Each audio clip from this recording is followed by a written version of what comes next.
Dating and narcissist சத்தியமா சொல்றேன், இந்த பொழப்புக்கு சிங்கிளாவே இருக்கலாம். அதாவது இந்த மாதிரி இருக்கிற ஆளுங்கலாம் வந்து அப்படியே அட்டென்ஷன் டெபிசிட்டா வளர்ந்துருப்பாங்க. Mummy daddy one of love and attention care எல்லாம் கொடுத்துருக்க மாட்டாங்க. ஸோ வந்து அது எங்க கிடைக்குதோ போய் வந்து அவங்களோட இருக்க வேண்டியது. அவங்களோட நல்லா இருந்தா பரவாயில்ல, அங்க போய் ப்ளூத்தி பிஹேவியர்லாம் காட்டி அந்த ரிலேஷன்ஷிப் எவ்வளோ நாசம் பண்ண முடியுமோ அவ்வளோ நாசம் பண்ணியும் அந்த பர்சன் வந்து ஸ்டே பண்றதுக்கு எக்ஸ்பெக்ட் பண்ண வேண்டியது எனக்கு புரியல. அவங்க இன்கேஸ் ஸ்டே பண்ணல, எனக்கு பிரேக்கப் பண்ணணும்னா வந்து அப்படியே டு த மேக்ஸ் எக்ஸ்ட்ரீம் பிஹேவியர்ஸை ஷோ பண்ண வேண்டியது.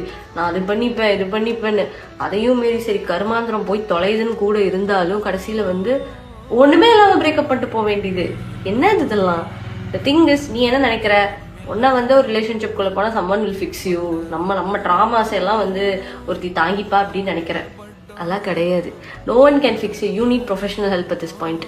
நார்சிசிஸ்டா இருந்துட்டு ரிலேஷன்ஷிப்குள்ள போயிட்டே இருந்து நம்மள ஒருத்தவங்க மாத்துவாங்க, நமக்கு இதுல இருந்து அட்டென்ஷன் கிடைக்குது, லவ் கிடைக்குதுன்னா இது வந்து கேட்கறக்கே டிஸ்டர்பிங்கா இருக்கு.